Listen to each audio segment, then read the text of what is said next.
The only reason why I came late is I wanted to show you how it feels. Okay, so let's get started.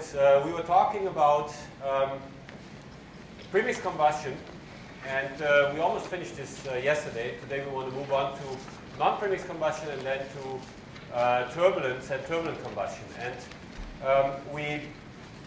yesterday we looked at the structure of premixed flames, and we did an analysis assuming one-step global reaction, where then all the nonlinearities are in this exponential temperature dependence. And then we did an analysis, or we looked at an analysis that was done using finite rate chemistry. For that, we introduced a four-step chemical mechanism, which I think is quite important to understand just these four chemical steps. And we saw that in combustion, or especially now for this, or using the example of this methane flame, a lot happens through the radicals. And in particular, there was a competition between this reaction 1, H plus O2, goes to OH plus O, which produces radicals, and what we call reaction 5, which is OH plus O2 plus M, goes to HO2 plus M, which consumes radicals. And then we said these have a different temperature dependence, and the reaction 1, the radical producing, that becomes, for a given pressure, there's a temperature, a certain temperature, which we call the inner layer temperature, for which if you go above that temperature, then chain branching is faster. If you're below that temperature, then chain breaking is faster. And that defines a point where then you see, if you cool down the flame below that point, it will extinguish. Okay? Whereas in the one-step global reaction, it just gets slower. Reaction progress gets slower, slower, slower. And okay, so from both of these analyses, we derived expressions for the burning velocity, analytic expressions for the burning velocity, and we want to use this expression now, maybe very briefly, this is just a few slides, to look at flammability limits. So you look at flammability limits, they're shown here. This is here a preheat temperature, and this is the equivalence ratio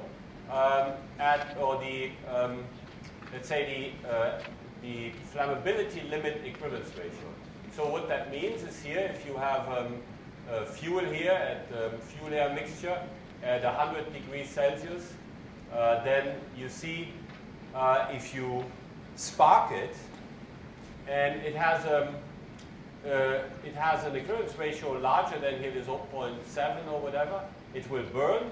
And if it has a lower equivalence ratio, it doesn't burn. You cannot ignite it with this standard test, let's say. And so you see here, when the temperature goes up, of course, the ignition limits increase. You see there's a lean ignition flammability limit, and there's a rich flammability limit. And then also you see here, blue is hydrogen, and green is methane. And methane here is actually, you see these are very different, but other hydrocarbons, they might be similar. Yeah, exactly. Pardon? They're at 1 over 5, 1 over 4. Right, these are flipped, actually. You're right. So this is the reason for this probably is in Europe, people, or particularly in Germany, I don't know if that's everywhere in Europe, they use the what do you call it, the air ratio, okay, lambda, and which is just 1 over the equivalence ratio. And probably this plot was made as a function of lambda, and then somebody put a 1 over 5 in it. So this is lean, this is rich. What's interesting, so this here is representative also for other fuels, other hydrocarbon fuels in a sense, and you see that hydrogen here, is much more flammable than hydrocarbons. So we skip this. There was a theory here, 1898, by Le Chatelier and Benoit, and they said the flammability limit of both hydrocarbons corresponds to a heat to a heat of combustion close to a certain value. Heat of combustion, essentially, you remember this, it basically gives you an adiabatic flame temperature. Okay? So what they found then was that if the adiabatic flame temperature, we make it so lean that the adiabatic flame temperature goes below a certain limit, which corresponds to these 12.5 kilocalories, then it's not flammable anymore. And so we want to see if we can explain this here from this result that we had from the asymptotic analysis of the four-step mechanism. In that mechanism, you saw, in that result, you saw there was an expression like this. This is a little simplified, but essentially this is what it was. And you see here, there is a dependence here on the difference of the adiabatic flame temperature and the inner layer temperature. And now remember, the inner layer temperature, that was only a function of pressure. It was not a function of the composition or of the fuel or whatever. That's just a value given a certain pressure. And TB then, that depends on how lean or how rich you make the mixture. And so you see then that if TB gets smaller, when it approaches T naught, the burning velocity gets small, and if it's equal to T naught, then the burning velocity is 0. Okay?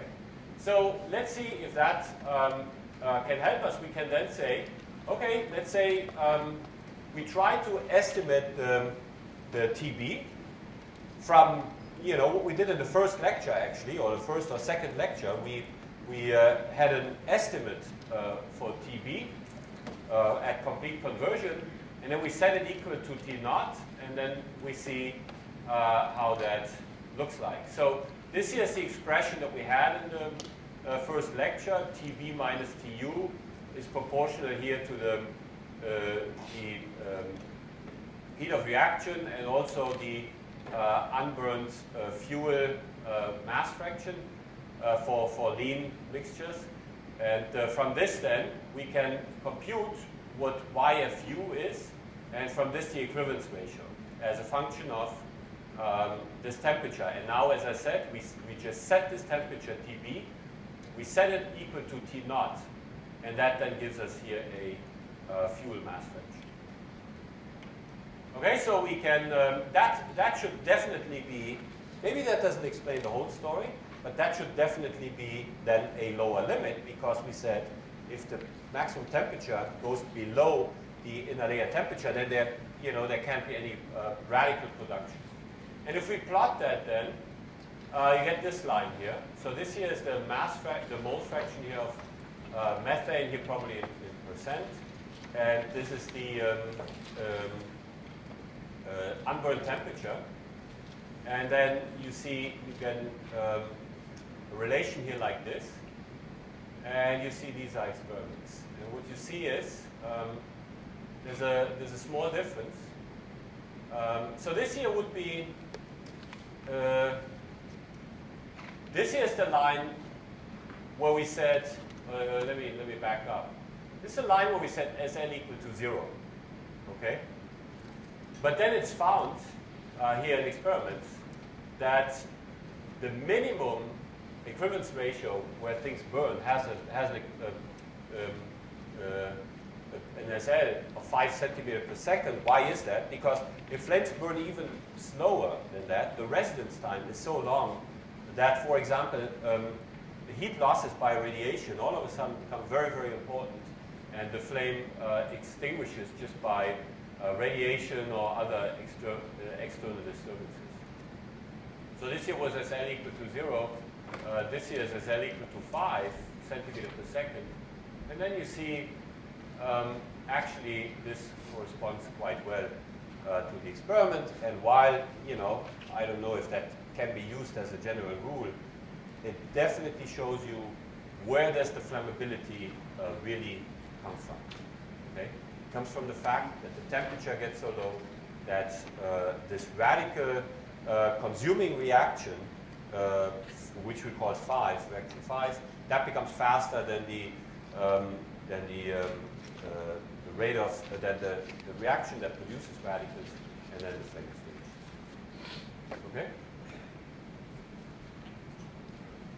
Okay, any questions about this? Okay, so that was just at the end here real quick to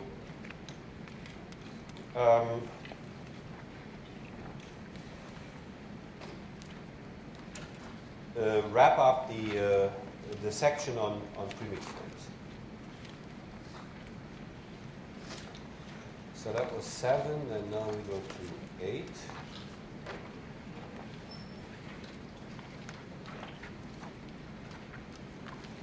So if you guys follow this in your handouts and you see that something is different from what you have in your handouts, let me know. Because of course I have 2 different versions and I never know which one is the newest one. So your version is the latest one, and except maybe a few typos that I caught afterwards. But sometimes I rearranged some slides and I forgot to copy things from here to there. Okay, so we want to talk about diffusion flames. We talked about premixed flames, and I showed you yesterday, I brought this burner and I showed you a premixed flame. That looks very different from a diffusion flame. Diffusion flames, we also mentioned before, where do we use diffusion flames? Diffusion flames typically are very, very stable in a sense that, and that is in 2 different aspects. First of all, it's harder to blow out a premixed flame, a non-premixed flame, because if you have, as long as you have fuel here and you have air there, there's always a stoichiometric region in between, and it's hard to blow that stoichiometric region away. Whereas in a premixed flame, if you have, we talked about yesterday about describing the interface with this G equation. You have this interface, and that interface, you can blow that off much more easily. Premixed flames, as well as non-premixed flames, they need some stabilization, and so very often these flames are swirl stabilized, and especially when you have a swirl stabilized flame that's rich in the mean, that actually leads to very, very stable stabilization. Rich in the mean, you don't want to burn rich in the mean. Typically, however, for example, in an aircraft engine, you typically have a region very close to the burner where the overall mixture is rich, and then you dilute. I showed this to you. You dilute this with more air downstream, the so-called secondary air, which then leads to burnout and also leads to a decrease of the combustion temperature to temperatures that the turbine can tolerate. So again, non-premixed flames, especially when they're rich in the mean with swirl, is very, very hard. I mean, they can still have, because the swirl also provides a lot of mixing, extra mixing, even though these flames, as we saw yesterday, they're kind of lazy because they're mixing controlled. You can actually have very good, volumetric heat release rates with these also. And they're very stable at the same time. So, okay, so I mentioned this in non-premixed flames. The rate of heat release is diffusion controlled. And if you have a laminar flame like this, candle flame here, then this might be very, very slow. And so you don't get a lot of heat release from a candle flame. But if you increase mixing, then of course you can also with this increase the diffusion rates and the heat release, and that's what you do by using turbulence, and so we'll talk about this a little later. So candle flame, I don't think I need to explain to you how a candle flame works. You have the solid paraffin here. It evaporates by radiation typically, or it melts by radiation, and then you have the liquid paraffin here coming up the wick, and then here it evaporates, and you form a rich region and you form a lean region, and in between you kind of have the stoichiometric surface where you have stoichiometric mixture, and that's where it typically burns. And again, you saw this when we talked about, here's the LiDAR. When we talked about this LiDAR, same thing. And we said you see a very thin layer of blue. And that very thin layer of blue, that's exactly where reactions happen. And that's the what we call the reaction zone. So what you see then is that, to leading order, the temperature on this, around this region where you have stoichiometric mixture, that achieves the adiabatic flame temperature. Not exactly, but close to that. And so, so that looks almost like it's fast or infinitely fast chemistry. However, there are finite rate chemistry effects, of course, because the chemistry is not infinitely fast.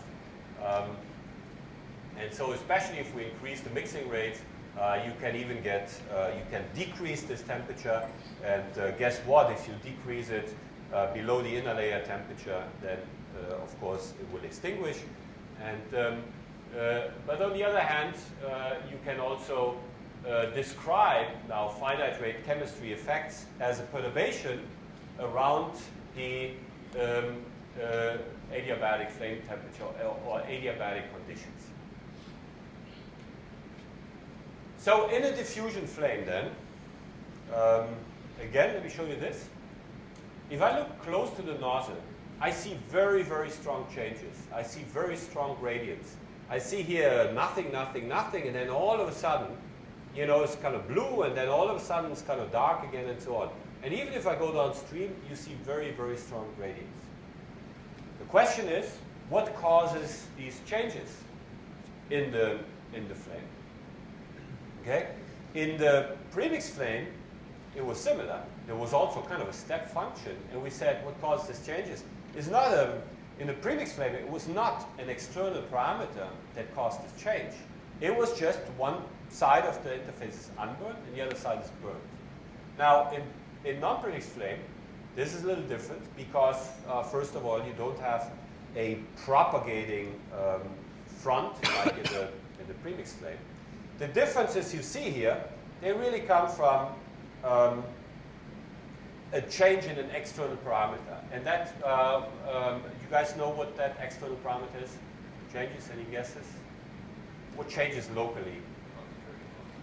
The concentration of oxygen, or call it the local equivalence ratio, local fuel-air ratio, and we typically use the mixture fraction to describe the change in local fuel-air ratio. But really, the changes you see, very strong changes you see, they're not all, but mostly, because also the flow field changes, we go from here to there, but they're mostly caused by the fact that on the outside it's very lean, and then if I go inside, it gets richer, richer, richer, and then, you know, on the other side it gets leaner again.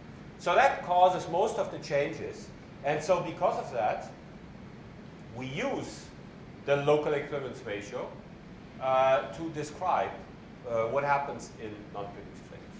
And as I mentioned earlier, the local equivalence ratio, that would go from 0 on the outside to infinity on the inside. That's not something that is very attractive for you know, solving transport equations for quantity like this. So what we do is we introduce a rescaled equivalence ratio, and then it's the mixture fraction. And remember, so we derive this quantity, but remember, it is 0 in pure air, and it's 1 in the fuel. Okay? Or let's say 1 in the fuel stream, and 0 in the oxidizer stream. Okay? And then at stoichiometric conditions is some value that we can compute for a given fuel.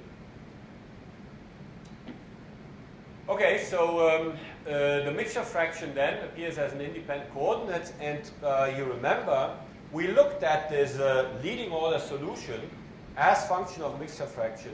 We looked at that already. And we called this the Berke-Schumann solution, and I want to show you again how this looked like.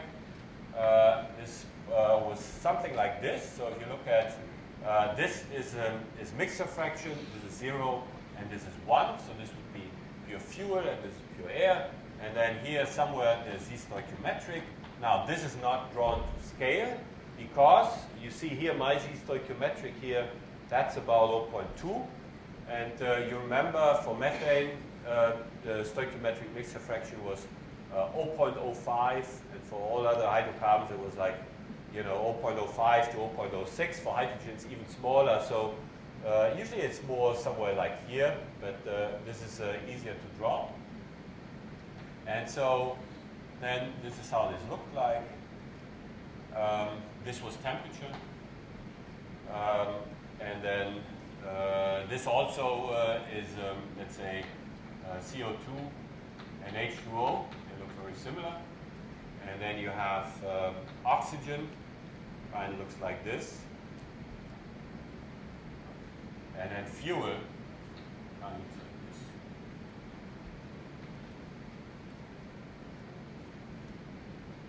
Okay? So this is the leading order solution in terms of mixture fraction. And why is mixture fraction a good quantity to look at? Is very obvious if you solve an equation for mass. So you could also determine the mixture fraction by, you could also determine the equivalence ratio by solving an equation for fuel and an equation for oxygen. Okay? Why is that much harder to do?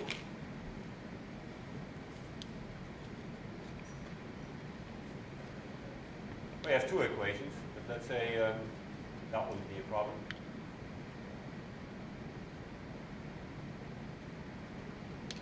What's the difference? So if we haven't derived an transport equation for mixture fraction, but let's say we would do that, what would be the difference?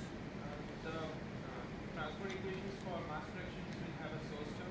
Yeah, the mass fractions, very good. The mass fraction equations, they have chemical source terms. So first of all, you need to know what the chemical source term is. You need to have the whole, if you want to know the chemical source term for O2, you need all other species also. Okay, you don't get just O2. Now, if you have a global reaction, you can do it again, but then you have, stiff chemical source terms. The nice thing about, mixture fraction in terms of the equivalence ratio. The equivalence ratio, that just comes from the local atom balance. So the atom balance, it is not the local, the atoms are just transported, they're not consumed or produced. So that transport equation for mixture fraction, it does not have a chemical source term. So that's a conserved scalar equation, and so it's very easy to solve. Okay, even analytically, it's relatively easy to solve for, let's say, for simple problems. Okay, so if you now want to know what the local temperature distribution in this candle is, you could just solve a conserved scalar equation that has boundary conditions and write it down. Let's say. So you have an equation that kind of looks like this. D rho z dt plus del dot rho u z minus del dot rho diffusivity times del z, and that's equal to 0. Okay? Now, if you have fuel, that's a liquid fuel that's evaporating, you get a source term here from evaporation. But otherwise, this is a very simple equation to solve. So, take that equation, solve it in this field. Boundary conditions need to be, there must be here. Let's take the cigarette lighter. We have a gaseous inflow. You just set in this gaseous inflow. The boundary condition is that z is equal to 1. Everywhere else on the boundaries, z is equal to 0, and you solve that equation, and it tells you at the end, here z is small, here z is large, and here it's stoichiometric. And now, if you know that z field, you can go in every point. You know what the value of z is. You can go in this Berke-Schumann solution, and you can map the temperature onto that field. Okay, that would be a very simple way to get the first order solution to the problem. And of course, now once you have temperature and you have these major mass fractions, you can compute the density. And once you have the density, the problem is closed. Okay. So so-called flamelet model that we'll talk about in a little more detail, that is based on a mixture fraction formulation, and it's a formulation that kind of starts from this and then considers finite rate chemistry effects to improve on the solution of this. And in particular, here we assume in the Burke-Schumann solution, we assume that the chemistry is infinitely fast. In the flamelet model, we assume it's kind of fast, but not infinitely fast. And because of that, there will be also a fluid mechanical time scale that enters the problem. And then, of course, that fluid mechanical time scale combined with a chemical time scale, that gives you a Dunkel number. So then, if you look at the real, let's say, solution that you would find, it kind of looks like this. So it's not quite the adiabatic flame temperature. And that's the effect of finite rate chemistry. Now, is that all that important? Usually it's not all that important, but if you're interested in, just for the heat release, it's not all that important. But if you're interested in emissions, then these small changes in reactivity, they become very important. So that's mostly what these more advanced models then are used for. So now, here we have the equation. So we want to talk about this so-called flamelet structure. And so we want to derive the so-called flamelet equations. And so here we start out with a set of equations. Here the mass fractions have the chemical source term here on the right-hand side. Temperature has chemical source term here on the right-hand side, Q dot R. That would be a radiative heat loss term. And then here you have the PDT term also. These are the low Mach number formulation of the equations. And then here you have the mixture fraction equation that, as I said, doesn't have a chemical source term on the right-hand side. We assume here, for simplicity, that all Lewis numbers are unity, but one doesn't have to do that.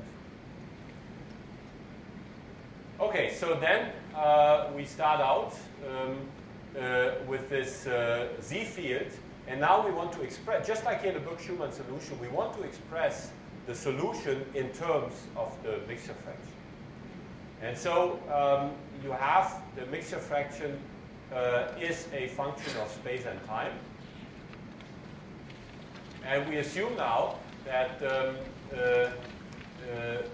or if you have that field, mixture fraction is a function of space and time, then you can define the surface where the mixture is exactly stoichiometric. Now, it turns out that for several reasons, for two reasons actually, chemistry is more or less confined to a, just like in the premixed flame, it was confined to a very thin region. Also in the diffusion flame, the chemistry is confined to a very thin region. So if you look at this, at the, what I said is the real temperature distribution, then all of this here, again, is chemically inert, and you have all the chemistry going on in a thin region here, a thin layer around stoichiometric. And that's what you see in the cigarette lighter. That's exactly the region where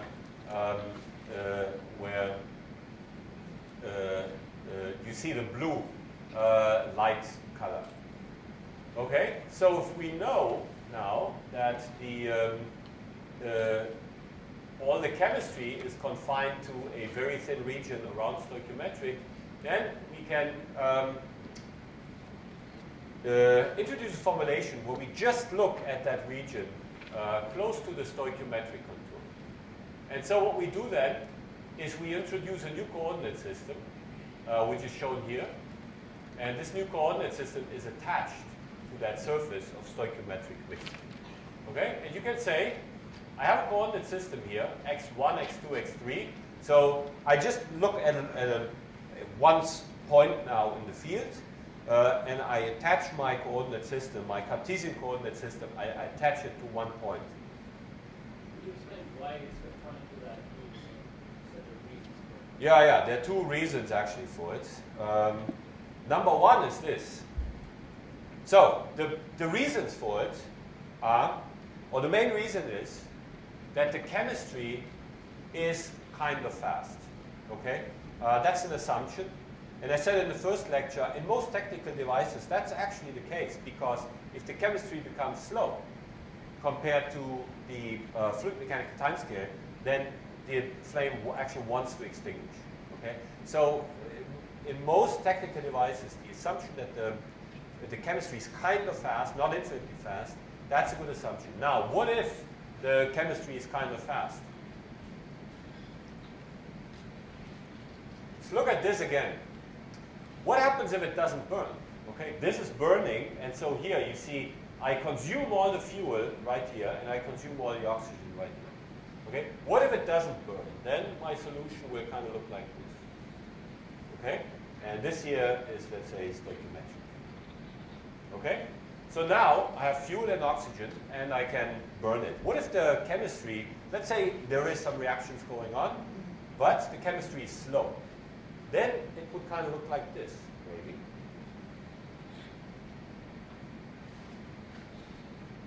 Then you would consume fuel and air, you know, in this region here, everywhere, let's say, and it would come down, but then it would always diffuse back in from the sides, okay?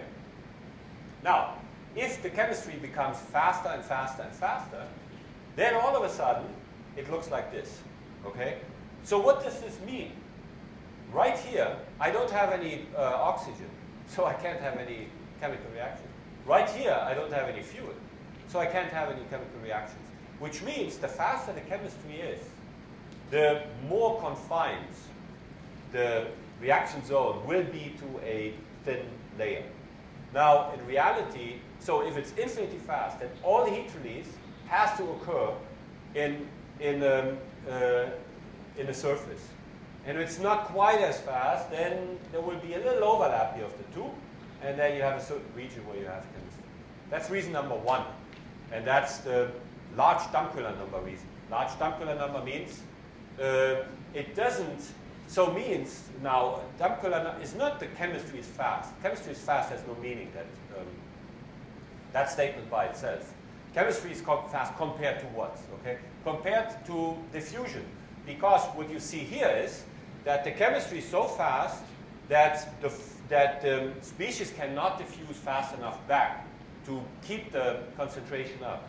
Here we said, you know, I said chemistry is slow, but chemistry can still be fast, but you make diffusion even faster, and then it will always keep the concentrations high.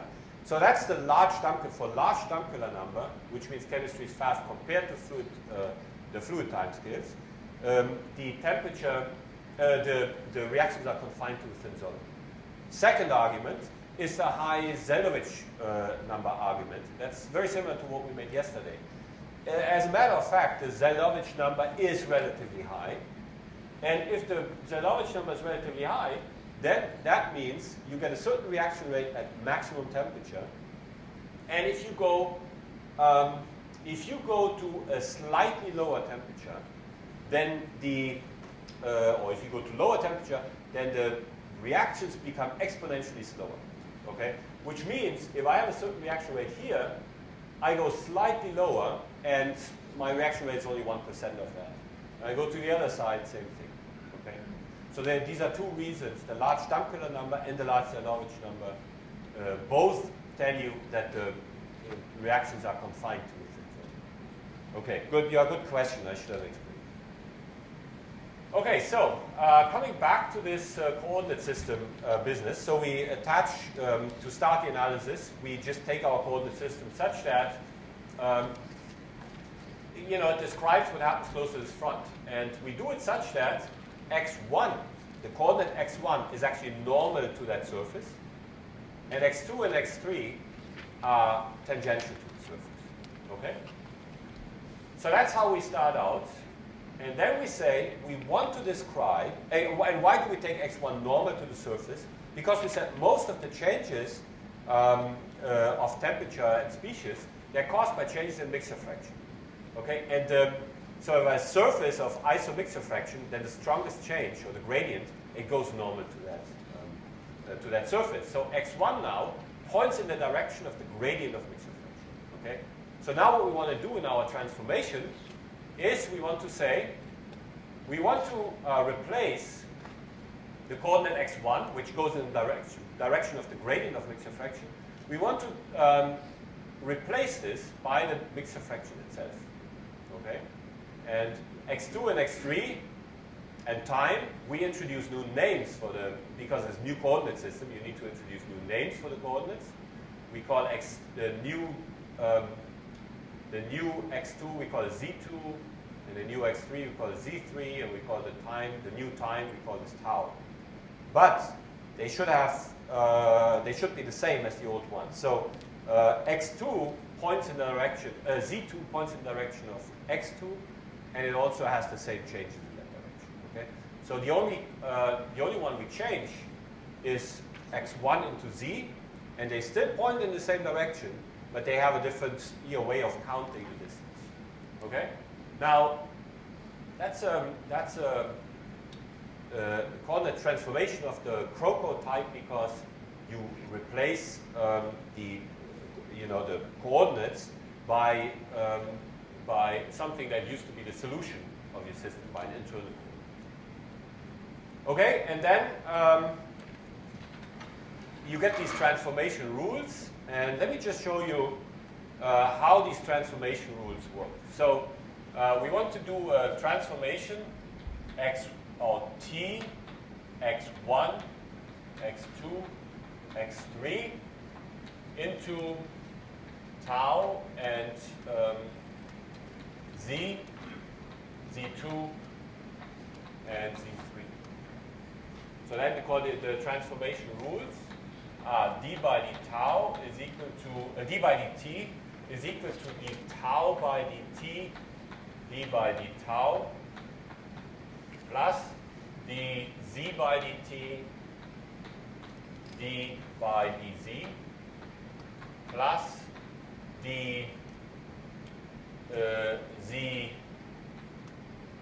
and z3, or z2 by dt, d by dz2, plus and then that same term here for z3. Okay, because z2 and z3, they're both tangential to the surface. They are the same, and so I just call this here z beta, or what is called here z alpha. Call this z alpha, and alpha is 2 and 3. Okay, just to make it shorter. And then you see tau and t, they're the same. So this here is the change of tau with t. That's 1. And so we have a d by d tau left over. Z is a function of t, so that stays. But z2 and z3, they're the same as x2 and x3. And x2 and x3, they're independent of time. Okay? And so this here is 0. Okay? And this is what you should be written down here somewhere. Okay? So this is this first term. So then the second one would be d by dx1. So we have to distinguish now between x1 and x2 and x3. That would be equal to d tau by dx1, d by d tau, plus dz by dx1, d by dz, plus dz alpha by dx1, d by d z alpha. Okay? And now think about, now you can compare this what's up there. So you have the actual expression there.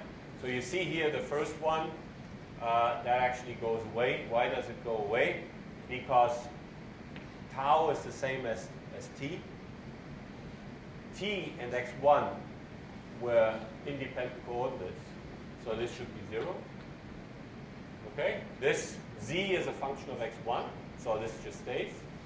And then here, z2 is the same as x2, but x2 is independent of x1. Okay? So this one also goes away. Okay? Third and last, let's see if I can still fit this here. d by dx alpha, so that's x2 or x3. Okay? That is equal to d tau by d dx alpha d by d tau plus dz by dx alpha d by dz plus dz alpha by dx alpha d by dz alpha, and then here again, tau is the same as t, it's independent of x2 and x3, this is 0.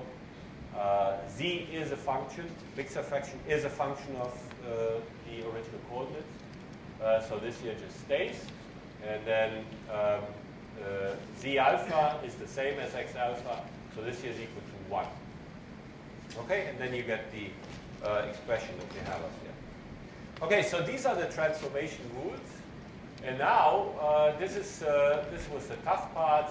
Then you just introduce this in the equations shown here. So here temperature equation shown here just for the temperature equation. So this is introduced here, and you get all these different terms. Okay, and then the right hand side here, this just stays.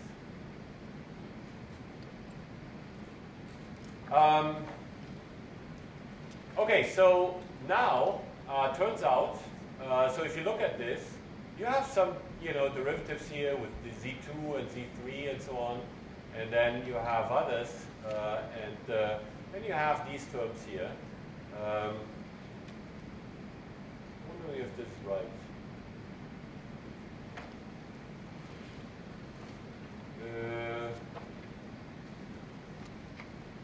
I'm wondering if this is all 3 coordinates. So do you see the x1 term that goes with this? There should be. So this here actually should be just x2 and x3, but there should also be an x1 here. So this might be, I think there's a term missing here. But anyways, let's say it kind of looks like this, okay? Yeah, so this is the term, and this here should be, here alpha should be 1, 2, or 3. So this should actually be the scalar product of the gradient of z with itself. So this is the gradient magnitude squared. Okay, so it turns out that there's a term like this here, and that dominates in terms of the spatial derivatives. Why is that? Because now you see that's an interesting or actually a relatively easy to make observation. When you look at this jet that we had here earlier, and now we have a direction z, okay? And we have changes in direction of z. We have a dt by dz. And then we have a coordinate z2. And that goes tangential to this surface. Now, how large are the changes tangential to the surface? The changes tangential to the surface, they're not very large, because we said earlier, on the surface, the temperature is always very close to the adiabatic flame temperature. So the changes along the surface, they are relatively small, okay? On the other hand, changes normal to that surface, we said earlier, they are very strong, because that's where the chemistry shuts off very quickly and so on, and you see it also in the cigarette lighter. Okay, look at the cigarette lighter. The changes of the luminosity along this reaction zone, they're very small, you can actually detect them, but normal to the reaction zone, they're very strong. And so what this means then is that in this equation, you can neglect all these changes d by dz as compared d by dz2 and d by dz3 as compared to changes d by dz. Okay? That's in simple words. That's how the analysis then proceeds. And if you do that, you get this equation. Okay? And you see that equation now, it has only, let's say, 3 terms. Forget about the radiation term, pressure term here. It has these 3 terms. And these 3 terms are, of course, here an unsteady term. And then you have this term here, which actually goes with the second derivative here of the temperature. And then you have the chemical source term here on the right-hand side, which is basically unchanged. Yes? So what is the motivation for the changes for this regular ones? Because we want to understand, so that equation here, it's actually easy to understand if you just wait a minute. I think this equation here doesn't, or these equations, they don't tell you very much. Can these equations explain to you how the structure looks like close to the, no, they don't, right? But doing this analysis, so we said, this is what we know. We know most of the changes come by changes of mixture fraction. And so now what we do is we express the solution in terms of that. And then that helps us to analyze what happens much more easily. And I'll give you an example right here. So you have chemical source term here, and then you have this term.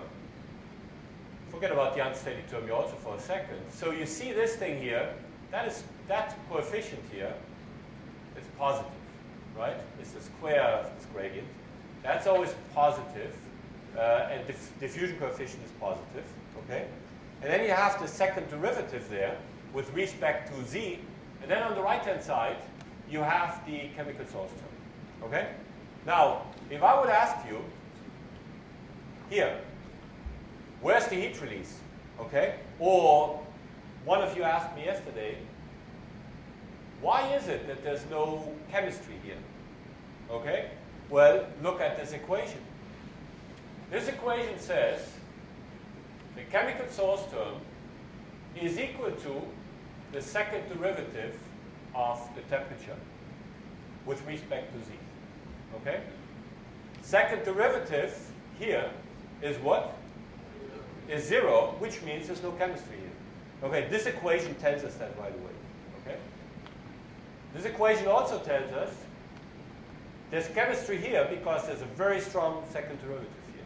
It tells us actually, if chemistry is infinitely fast, it tells us the second derivative has to be infinitely large. So when I draw this with a kink like this, that means I have assumed inherently the chemistry is infinitely fast. And that equation tells us that. This equation also now has this coefficient here. And that coefficient is very important because you see that the second derivative is one thing, but there is this coefficient in front of it. This coefficient is 0, okay? Then all this term here goes away anyways. And if the coefficient is 0, then you see, and I assume it's steady, then solution is in equilibrium. Okay? M dot is 0 means equilibrium, there are no more changes. Okay? So what does this coefficient say? The coefficient says the reaction rate also is proportional somehow to the local gradients of mixture fraction. Okay? Does that make sense? If you look at this here again, of course, we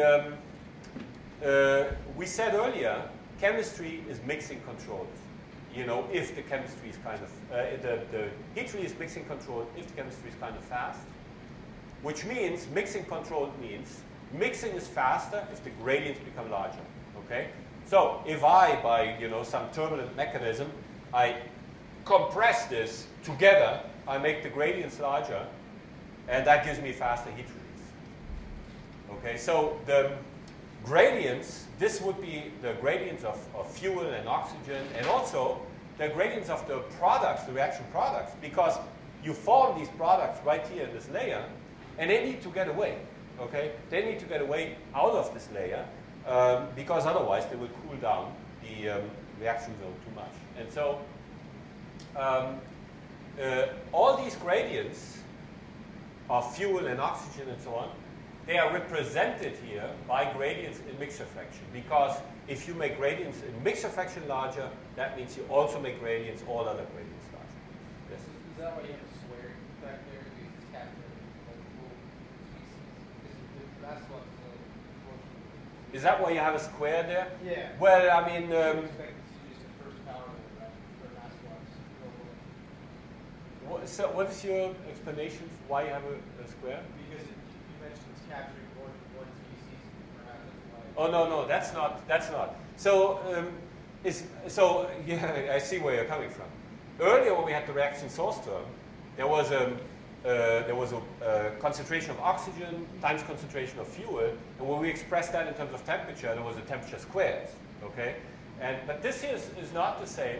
This is because we'll see later on. This has the form of a dissipation rate. Dissipation rate. Basically, what this means is you can make the gradients as large as you want. If the diffusivity is 0, you still don't get any mixing. And this dissipation rate, it just characterizes mixing. The reason why you get a squared here is because what originally captures mixing in this equation is this term here. Okay, and the reason why you get a square is because you have a second derivative here. Okay, that's where the square is coming from. Okay, so this is this equation. This factor here is very important, and we'll come back to that factor again. Now this is the equation again. Turns out very often, especially if the chemistry is fast and there are no other slow processes involved, then that equation here reaches steady state very quickly. And then very often we can neglect this term, the unsteady term here also, which then fixes steady state solutions of this equation, and they're quite interesting, and we'll look at these steady state solutions in a minute. Now I just said, in this equation, these derivatives here are small terms, and these are large terms, and so on. That was a little handshaking, and so, but you can also do a formal asymptotic expansion here, introducing a small parameter epsilon, and if you do that, you kind of get the same result. But I did want to show the formal, asymptotic analysis. Okay, so that parameter then that I showed here, d times dz by dx alpha squared. We call this the so-called scalar dissipation rate. And the reason why we call it that, and we'll see that later on, is that, it has the form of a dissipation rate, a gradient squared, that's a dissipation rate, times the transport coefficient. And we'll see that in turbulence theory, this form of a term appears very often. And physically, what it means is, the physical relevance is that terms of that form for turbulence, they dissipate turbulent fluctuations. Okay, and this dissipation of turbulent fluctuations is equivalent then with molecular mixing. And molecular mixing, of course, in the turbulent flow or non-turbulent flow, molecular mixing is then what enables combustion. Right? I mentioned this earlier. Only when you have molecular mixing, you get fuel and oxygen molecules really together, and so that you can have heat release. Okay, so the scalar dissipation rate shown here has dimensions here 1 by second, and this can be interpreted as the inverse of a characteristic diffusion time, or we can say it has the let's say is the inverse of a characteristic diffusion time or a flow time scale. Okay. So where did the one last word here? Where did all the convection go? We had all these convection terms here. Velocity in this new equation, the velocity doesn't appear anymore. Why doesn't it appear? That's the beauty of this. I mean, if you have the velocity, you need to solve the momentum equations. And here we don't have this velocity anymore. The reason is that the mixture fraction and also the temperature and all other scalars, they're all transported by convection in the same way. Okay? So because now I express temperature as function of mixture fraction, and both are convected in exactly the same way, the effect of convection doesn't appear. Okay? So that's where the Kropottype transformation comes in. Okay, so let's see what we have next here. So dissipation rate, we mentioned this already. Interesting, I mentioned this also earlier. If this is 0, okay, the dissipation rate is 0, then you see you get the equations for the homogeneous reactor. dy dt is equal to m dot. Okay, so we can look at this equation here, and these are the mass fraction equations, and they're very similar to the temperature equation, except there's no radiation and so on. But you see, if we assume that these equations are in steady state, okay, then we can neglect this term here, and then you see you get equations that don't depend on time anymore. And the only parameters now that affect this equation are, let's say, the boundary conditions. Boundary conditions are the temperature now of the fuel and the oxidizer, the composition of the fuel and oxidizer stream. You know, you could have, you know, EGR here on the oxidizer side. You could have fuel mixed with nitrogen or also with air, you know. That doesn't matter. These are boundary conditions. And then there's the pressure appears as a parameter. And then the only other parameter, so these are all thermodynamic and given by the problem. And then the only other parameter is this dissipation rate. Okay? So now I can solve this equation for different dissipation rates. And you can look at it as different mixing rates. Okay? One has a very strong mixing rate. The other one has a very small mixing rate. Okay, and then these are the solutions. So this here is schematic, but that should still be fine. What's interesting about this is that these equations now, they should describe what happens here, okay? Because, you know, that's exactly how we started out. We wanted to see what happens in a diffusion flame like this. Well, what happens here is that mixing rate is not very high, okay? And so let's say, so this here is, this is plotted here as 1 over the dissipation rate, or 1 over the mixing rate. Anybody knows why?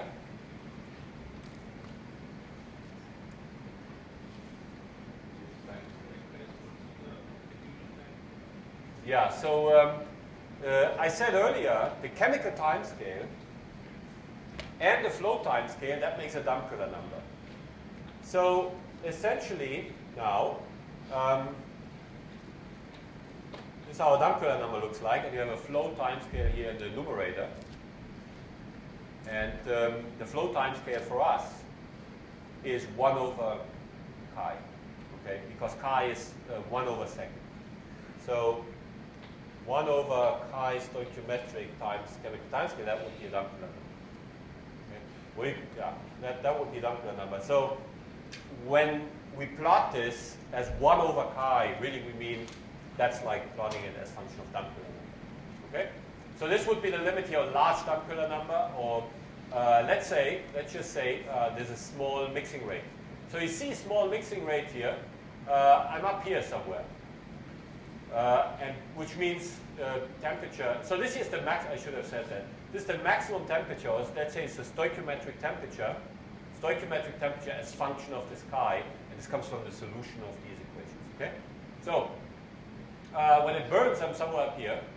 Okay? And now what you see is interesting. Let's increase the mixing rate now. If I increase, I said earlier, if the mixing rate is small, you almost reach here the adiabatic flame temperature. Okay? And that's what you see here for small mixing rate. And when the mixing rate gets larger, or the dissipation rate gets larger, you see that the maximum temperature in the flame gets smaller, smaller, smaller. And all of a sudden, you see, if the mixing rate is too high, there's no stable burning solution anymore. The equation says, I don't have a solution here. The only solutions I have at this mixing rate are not burning anymore. Okay? And so what this means is if I slowly increase this dissipation rate, at some point I come to a point where I get quenching. Okay? So we can try this out. How do we increase the mixing rate? Well, I can shake it back and forth, okay? And I do more and more, and all of a sudden it's out. Okay? Now I stop shaking, which means I decrease the mixing rate again. Shouldn't it come back on? Look at the plot here. What happens? There's a hysteresis, right? And that's because of the strong nonlinearities of the chemical source term. Okay? Chemical source term is something like temperature squared times exponential minus E over RT. Okay? So there's a hysteresis, and so I need to, for this to spontaneously ignite again, I need to go to very, very small mixing rates. Turns out for methane at ambient conditions, this dissipation rate is about 10 to the minus 16. Okay? So the gradients have to be 10 to the minus 8 or whatever. So which means that doesn't happen. Okay? The dissipation rate, the rate of mixing is always larger than that. Which is why this does not spontaneously ignite. Because the losses, to the surroundings, they're too high. Okay?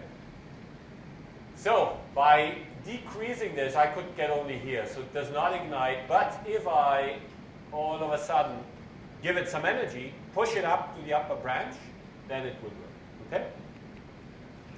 The opposite here, let's say I preheat this enough so that this point can be reached. Then, and that's what you have in a diesel engine. Diesel engine, you inject a liquid spray, and because of this injection, the gradients are very, very high in the beginning. But by mixing, the gradients get smaller and smaller. So the diesel engine, you are somewhere up here, is not burning, and it gets smaller, smaller, smaller. And once you pass this point, then you see there's no non-burning solution anymore. And then it goes bam, and it ignites, and you're up here. Okay? So this is the, what we call the S-shaped curve. It gives you the solutions, to the flamelet equations, let's say, as function of this parameter dissipation rate. And it shows you a few things. It shows you at very high dissipation rates, you get extinction. At very low dissipation rates, you get ignition. And you have a very strong non-linearity here, very strong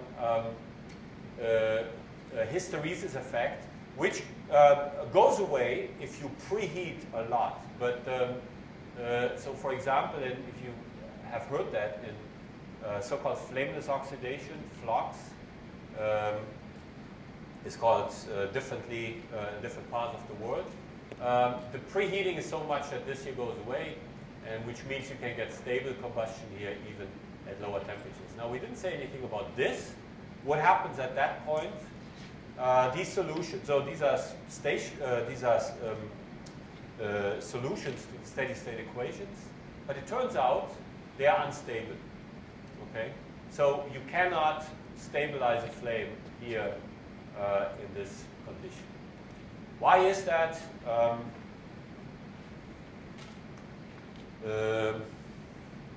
Let's see. I can show you why that is. Take this equation again. Here. Okay. Just take this mass fraction equation or the temperature equation. So what's the density on that side? So y or temperature, let's say, temperature by dt is equal to rho times chi over 2 d2 temperature dz squared plus some source term here.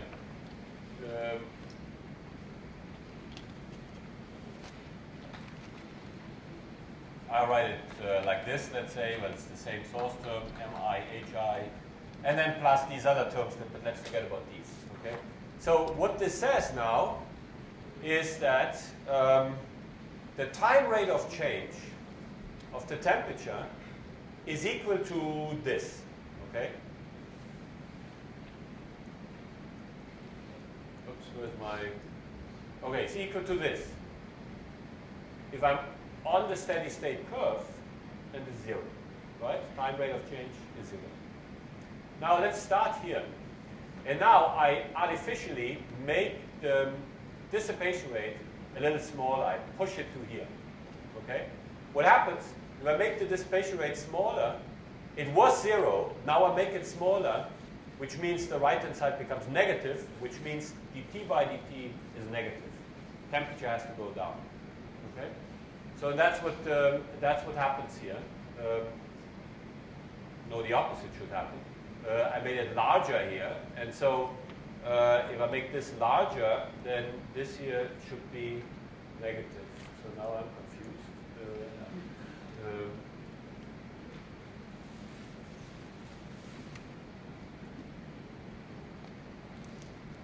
So I make mixing stronger.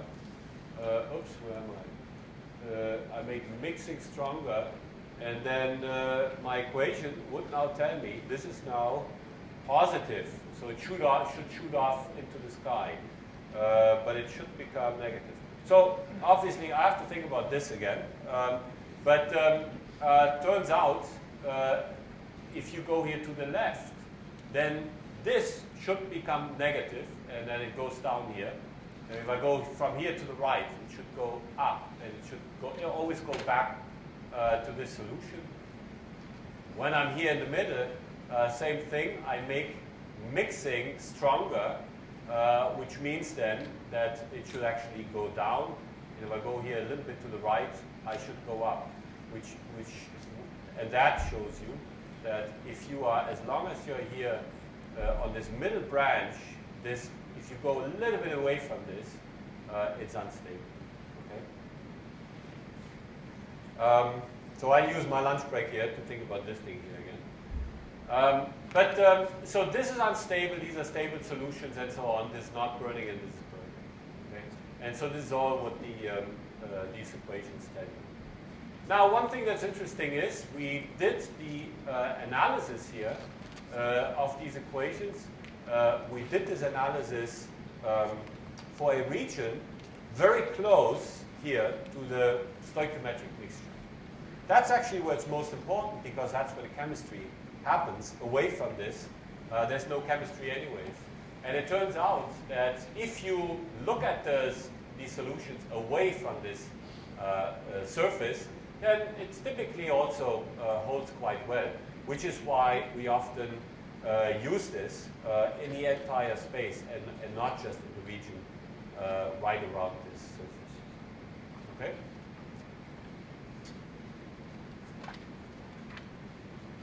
Okay, so so that was the flamelet equations, and now we want to look at some simple laminar flame configurations. And let me just check if I wanted to cover this. Yeah. Okay.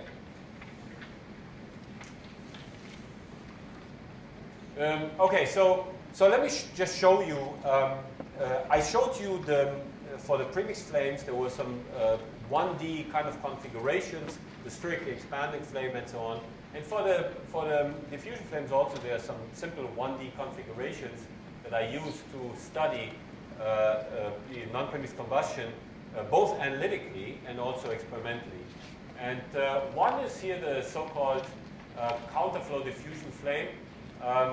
This looks like this. You have a nozzle here with an air stream or an oxidizer stream, and then here you have a fuel nozzle, and they are opposed to each other. And we talked about this yesterday also in the context of premixed flames. Here again you form a stagnation plane, and then there's a flame that typically here sits on the oxidizer side, and you see that you can vary the strain rate here in this configuration by increasing the nozzle velocities. Okay, and so by doing that, if you increase the nozzle velocities, you can imagine that also the gradients, local gradients, become larger, and by that the dissipation rate becomes larger. And if you blow too hard, then the flame will extinguish. Okay, so that is a configuration that allows you to study, this extinction and also the ignition behavior that I was showing on the previous slide. There are different ways to analyze this. One would be to assume that the nozzles are far enough away from the stagnation point that you have potential flow here, and then you can define the strain rate here like this. You can also define the strain rate differently. You could define the strain rate just as the velocity difference up and down divided by the distance or so.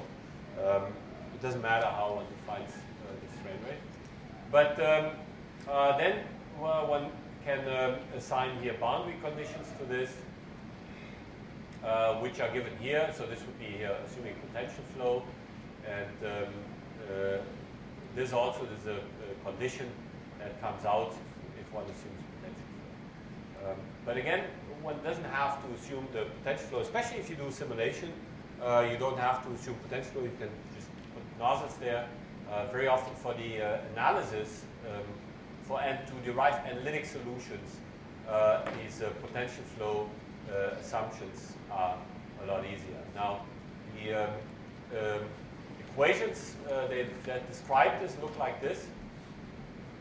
You see, this is a two-dimensional configuration, and the interesting part, so this is still kind of hard to solve these equations, but it turns out that there's a similarity solution to these equations. So by introducing a similarity coordinate, one can reduce this back to a one-dimensional system, and it turns out that even for realistic experimental configurations, if certain things are observed, certain requirements are satisfied, then this similarity solution is a very good approximation to the real solution. Now this analysis, this here is actually the similarity coordinates. That one introduces, it has here the strain rate somehow, and is a mass-weighted coordinate, and the trick is to make an assumption that the velocity, that the u velocity, which is the velocity in this x direction, that is equal to the strain rate times x. That's a similarity assumption, and if one assumes that, one can get a 1D field. So that analysis is shown here. Again, is included in your handout, but I don't want to go through these details. Interesting is that at the end of the day, one can analytically solve for the mixture fraction in that configuration. Okay, and doing that, you see the mixture fraction here is kind of an error function, or is a complementary error function. One line is the error function. And then, because now once you have the z field, you can also determine the dissipation rate, which is of course just the gradient here of z squared. And right, so that gives you analytic expressions here for z and also for this dissipation rate. And such analytic expressions is what we often use in modeling also. Okay, so I want to skip over this and just show you here at the end.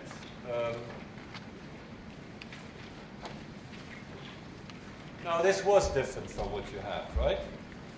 This was the wrong version because I was looking for one plot that I wanted to show you.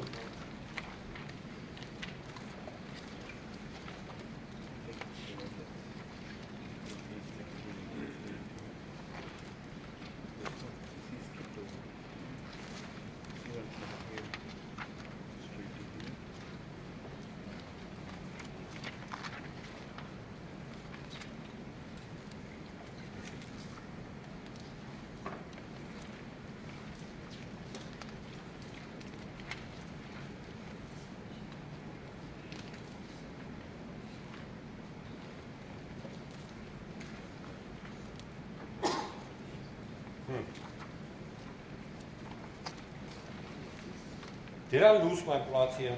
Do you see a plot that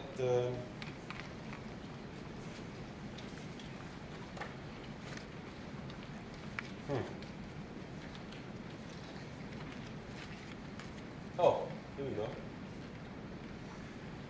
Okay, so here it is. This would be the slide after 816. Okay. So solving these equations, that's what I just want to show you, a numerical simulation of these equations now. And so you see here, this would be the solution of these equations that describe the counterflow diffusion flame. And you see here, this is would be the fuel nozzle would be from this side, the air nozzle would be from that side, and then here you have oxygen, and you see here how it goes to 0 in the reaction zone. Fuel here goes to 0 in the reaction zone. And you see here again, first of all, you see there's almost no overlap here of the fuel and the oxygen profile. That's kind of what I was showing here. That's because the chemistry is relatively fast. Then also, you see here, this is the temperature profile. And this here is the CH mass fraction. So the CH mass fraction, that's usually a very good indicator for where the reaction zone is. And you see here that, you know, it's very confined to the region just around the maximum temperature, and which is at stoichiometric mixture. And you see here also, it would be just around in this region where oxygen and fuel here go together to 0. There is this just shows the H radical and shows you that again for methane, and this again goes back to the four-step mechanism. You see that methane and hydrogen, they cannot coexist. As soon as you have methane and hydrogen together, the methane will be consumed, and it will consume also the hydrogen radicals. Remember that? Yesterday we had the first reaction in the four-step mechanism was methane plus 2 hydrogen radicals plus water goes to, and so on. Okay, and that you see that here again. There's a very steep drop here of hydrogen on the rich sides, and this is where the fuel essentially here is consumed. Right. So that's what I want to show you. One more thing I wanted to just mention. If now you increase the dissipation rate or the strain in this configuration, you know, which is equivalent, then what you will see is that at some point, I said here, well, then you might have not enough time to consume the fuel and the oxygen, and they will overlap.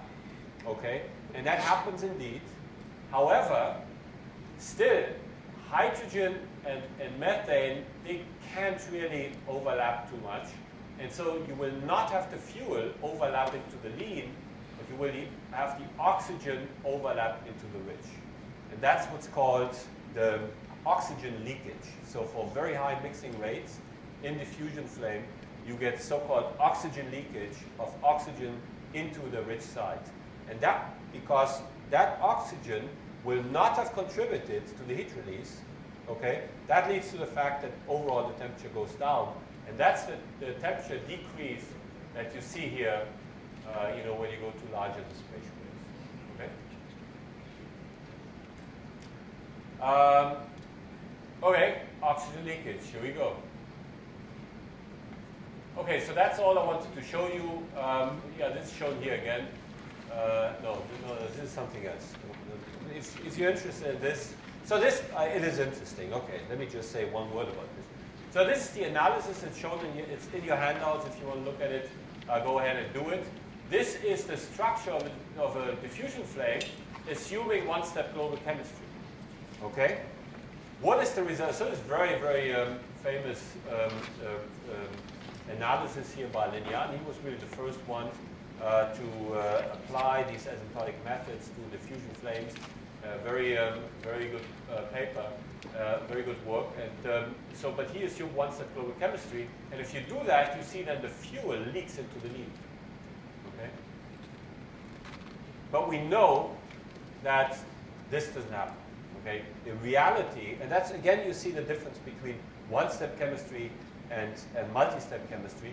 The reason why the fuel does not leak into the lean is because it's consumed with with the radicals very quickly, and the oxygen then is what's oxygen from here that leaks into the other side. Okay.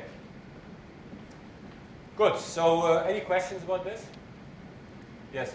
So oxygen leak is a radical profile of the always be like close to the oxygen side. Say it again? So the oxygen leak we just mentioned in the radical profile will always be close to the oxygen side. Like as shown in the figures, the H radical and CH radical all peaks. Peak in the oxygen side? Yeah. No, actually it peaks, just around stoichiometric. Okay? So this is around stoichiometric, and when you go a little bit into the ridge, then the H radical is consumed with the fuel. That's why it's very steep on the ridge side. And then it can diffuse a little more into the lean side. The hydrogen then also is consumed with O2 to form OH plus O, but that forms even more radicals, so that doesn't really take the hydrogen away. That just, gives you more hydrogen.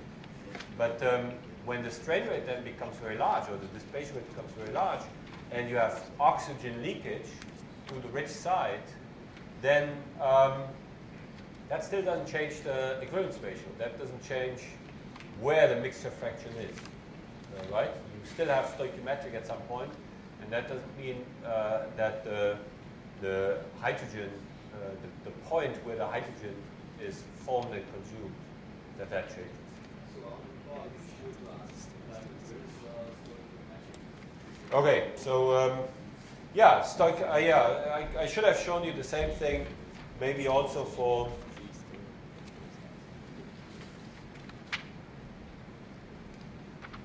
this one. This one? Yeah.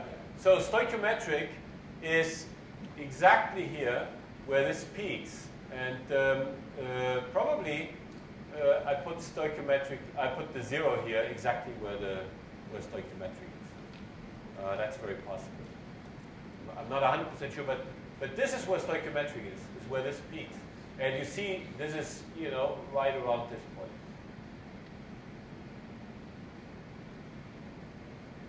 Right? And if you increase here the strain rate, you will have the oxygen here, leaking into the rich side, but that doesn't change where the stoichiometric position is. Okay? So if you could, Yeah. if you could just write that to extreme, what happens if you keep increasing the strain rate more and more and more? Yeah, it will extinguish. Okay? The temperature will drop, so you will have more and more oxygen that does not burn. If oxygen doesn't burn, you're missing some temperature on the top, and so the temperature comes down, and at some point it says, oh, this is the inner temperature, and then it will just extinguish. Okay? So the peak of the age for oxygen will go down just the way it is what you just expect. The peak of H will go down. The opposite is the case. When you go to higher and higher, we said earlier, and that's an interesting point. We should look at this also. If you start here, you go to a higher dissipation rate, the temperature goes down. Does that mean the reaction rate goes down? No, the reaction rate goes up. Why does the reaction rate go up? Because we said it's mixing controlled. If you increase mixing, then also the reaction rate goes up. Okay? Can we see that in the equation? Okay? Take the equation. So we said earlier, if this becomes larger, then also this becomes larger. Okay? If the second derivative becomes larger, then also this becomes larger. And this term here actually, if you make this, if you make the chi larger now, it means that also m dot gets larger. Okay? Until at some point, it becomes large enough that the chemistry can't keep up anymore. Okay? And when the chemistry can't keep up anymore, then it goes down. So if you look here at this curve, you look at the reaction rates here, it kind of goes up like this, and then at some point it comes down. Okay? Okay? Okay. So let me go to the next one.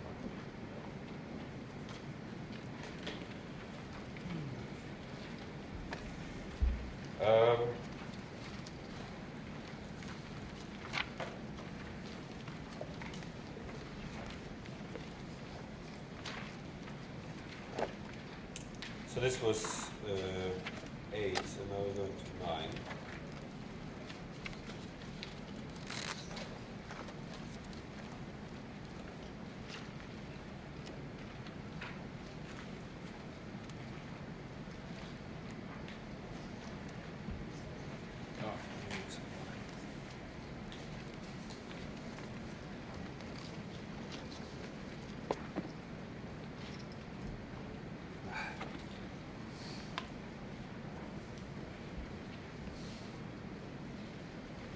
Okay, so I figured out my thing here, by the way. This here is negative, right? D2t dz squared, that's negative. Okay, the negative curvature. Because negative, I increase this, I make the right hand side smaller. Which is what I tried to say earlier. Okay. So let's look at, so we'll do this also quickly here. There are different, I showed you one of these configurations. There are other configurations that are often used to study non-premixed combustion. Here one example is the flame stagnation point boundary layer. That's the so-called Tsuji burner. Another one here is a single droplet combustion, or a single droplet surrounded by a diffusion flame. For all of these, one can do, they're simple enough that one can do analytic work. And then also, there's the other example here is a 2D jet diffusion flame without buoyancy. Here we'll skip the first one, and we'll skip the third one.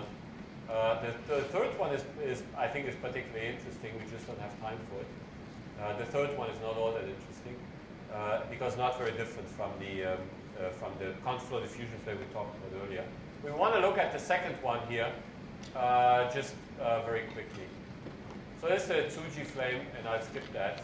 You can look at it if you really like. And we want to talk about this round diffusion flame. Let's see. Oh, so it's break time now? Yeah, so why don't we start now, and then we'll resume in half an hour. So I'll be here. In case you guys have questions or you want to talk about something, I'll be here. I even brought my coffee today.